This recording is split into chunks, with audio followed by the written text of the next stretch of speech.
Park. As for Everton, their woes continue. Sean Dyche saying afterwards it didn't deserve a win. That was on his side's performance. Wait, hold on a second. I know we're going to talk about Arsenal, but where are they getting the 0.34 expected goals for Everton? They look like they were never, ever, ever going to score. Not today, not ever. They are being pretty generous, let's say, on how things are looking right now. Let's take a look at how things are looking in the Premier League. Arsenal up there in the top four behind City, Spurs and Liverpool, as well as for Everton. Things not going so well for them right now. Let's welcome in a big crew tonight then, shall we? We've got Frank Leboeuf, we have Shaka Hislop, we have Julien as well to talk more about everything we've seen today. But can we start by one of the big talking points from this game? Okay. And I'll go to you, Frank, on this one. Aaron Ramsdale dropped for David Raya by Mikel Arteta. What did you make of it? Well, first I was very surprised because I don't think Ramsdale deserved to be benched.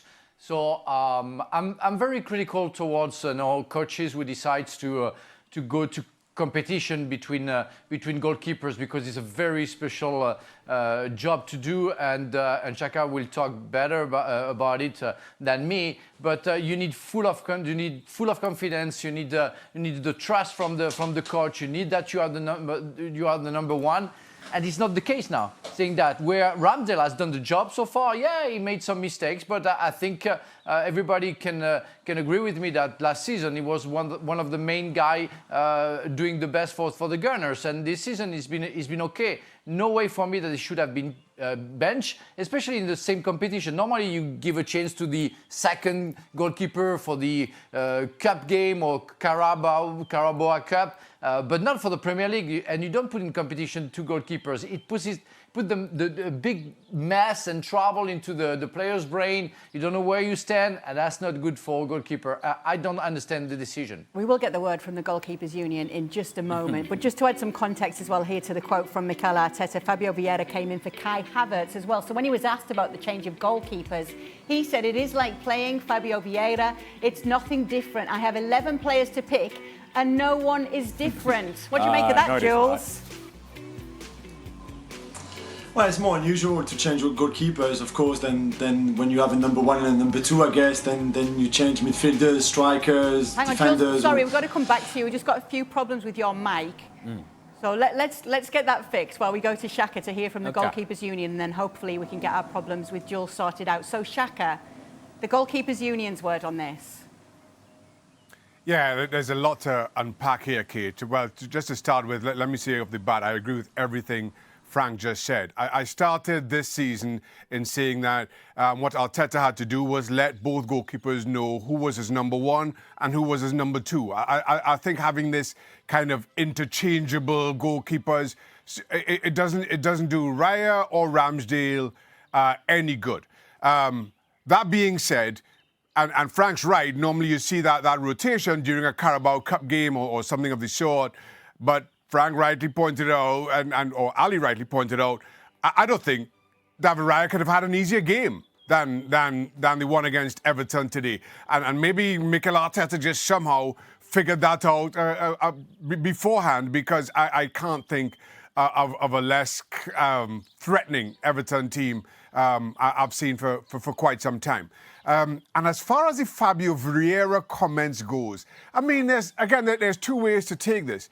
Is he saying that, well, yes, I want to have two good players in every single position, and swapping Fabio Vieira and Havertz is no different from swapping Ramsdale and Raya? Or is he saying that, listen, Havertz was so bad that I had to bring him out, and it's the same exact thing with Aaron Ramsdale, which nothing could be further from the truth. I for my money, I think Ramsdale has done absolutely nothing wrong to deserve being left out.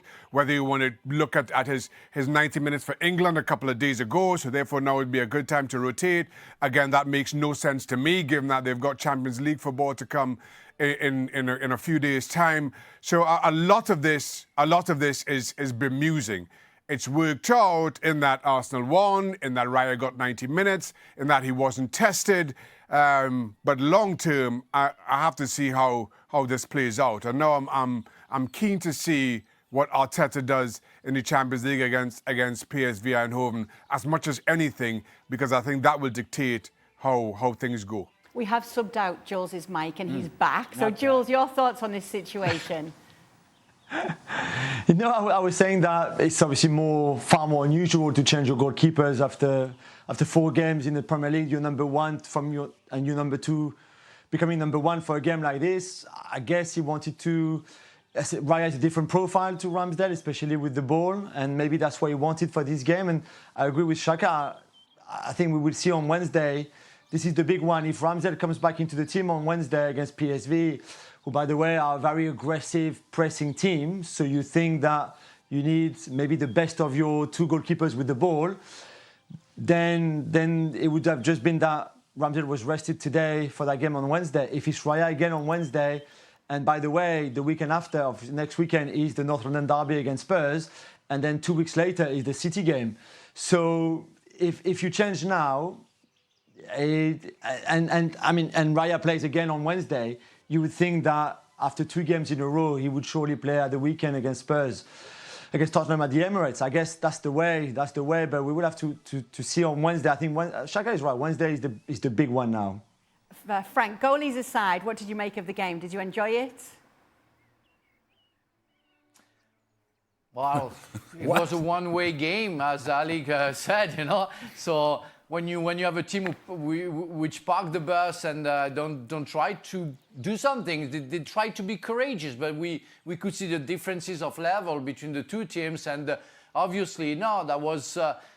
That wasn't boring, because you see how long Everton's gonna hold, you know, before Arsenal can score a goal. Maybe they can hold until the end of the game, but at the end of the game, you say, okay, that's a normal result. Arsenal didn't try maybe too much to change the pace, especially the first half, but there is not much more you can.